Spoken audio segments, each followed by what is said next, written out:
Labbayki. Uchar qurilish firmasini boshlig'i siz a? Ha. Mana biz shartnomada sizga mana buyurtma qilganmiz.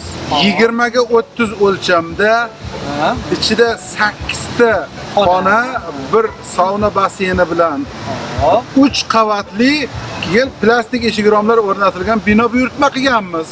To'g'ri. Qani shu? Mana Hazırlashyapsiz. Aytgan pulingizni to'lagan bo'lsak, qani bizani aytgan buyurtmamiz? aytgan pulingizni pul o'tkazish yo'li bilan to'labsiz aka. Yetganicha qurdik. Mana aka. Ishonmasangiz hisoblab ko'ring.